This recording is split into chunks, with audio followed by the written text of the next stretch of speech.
This week, I met with a few young African American leaders in our community.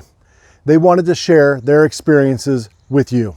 My name is Isaiah Jones. I went to Union High School. I'm graduating soon. I'm going to Whitworth University in August to go play football and continue my education. And I'm here to talk about these black issues and police brutality going on in America. My name is Ahmani Williams. I'm a senior at Skyview High School in Vancouver, Washington. Later this year, I will be going to Eastern Washington University to play football and to study political science. I'm here to talk to you today about the times that have been going on around the world and around the country regarding Black Lives Matter and George Floyd. My name is Jalynnee. I attend Skyview High School. I'm a senior now. In the fall, I'll be attending Portland State University to play football and study business marketing.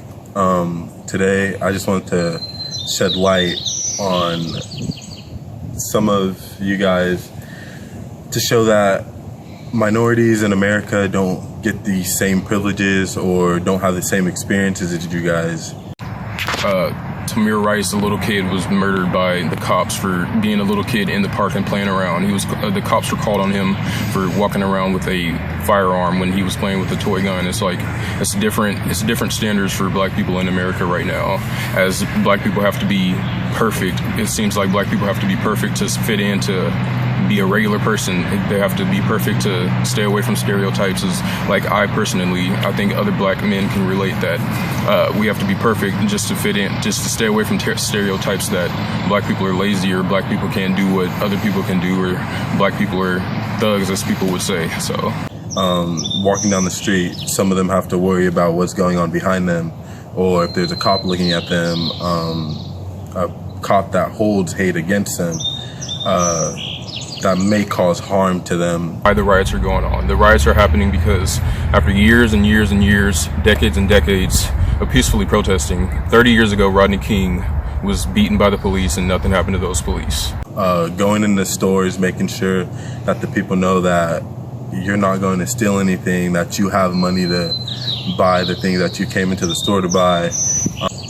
If you have a nice car, driving around, just make sure that you have all of your registration and everything on you. You have to make sure you have the tools and the necessities so that if you get put in a situation like George Floyd, you'll be able to get out of it, but get out of it alive and not have your name become a hashtag or cause protests. But in times like this, the best thing and sometimes the most difficult thing to do is to ask, if you were in their shoes, if you were in George Floyd's shoes, or if you were in George Floyd's family member's shoes, how would you feel and how would you react if that happened to you or to a family member? There's always going to be people who are opposing Black Lives Matter, and then there's always going to be people who are with Black Lives Matter. But if you're one of those people who just don't have an opinion or don't know where to stand, if you're staying silent, then you're just siding with the side of the oppressor because you're not standing for anything, so you're falling for anything. In the world we live in now, there's just a lot of hate going back and forth between both parties. And I feel like if everyone calms down and actually talks about their opinions rather than argue them, a lot of situations would go a lot smoother. Things that you can do to help, first off, is to register to vote and make sure that you're voting in all your local, state, and nationwide elections. The next thing you can do is you can donate or sign petitions that help Black Lives Matter and other minority causes.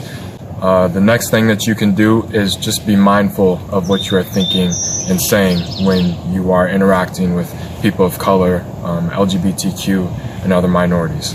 Everybody should be speaking up right now. Everybody should be supporting the Black Lives Matter movement.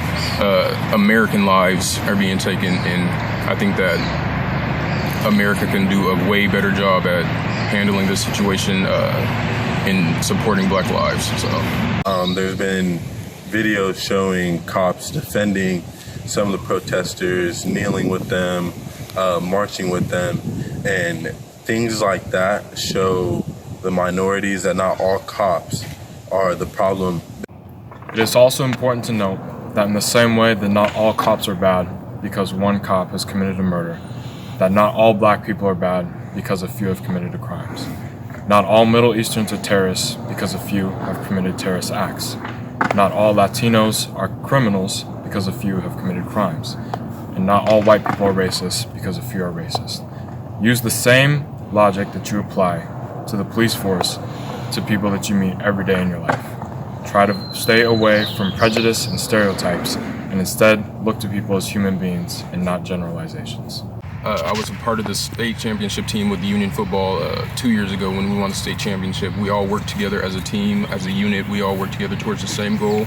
We didn't care what you looked like, where you came from, what you believed, or what you thought. We just worked together towards the same goal and accomplished the state championship. So I think that if society can, copy the same mentality that we can work together, doesn't matter what you look like, what you believe, where you come from, work together towards the same goal, which is success, which is winning, which is succeeding in life, which is building a family, which is the American dream that people have not been given the opportunity to get because of racial disparities or racism or institutionalized racism.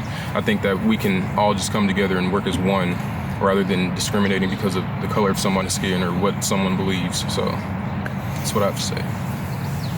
It shines light on the fact that not all cops are as bad as everyone makes them out to be. So seeing those types of videos and those types of protests, it helps out overall with how all the protests are going to go in the future, just because people understand that some cops are on our side. Not all cops are against us. Not all cops are out to kill us. Not all cops are out to put us in jail. But there's some that are out there with good hearts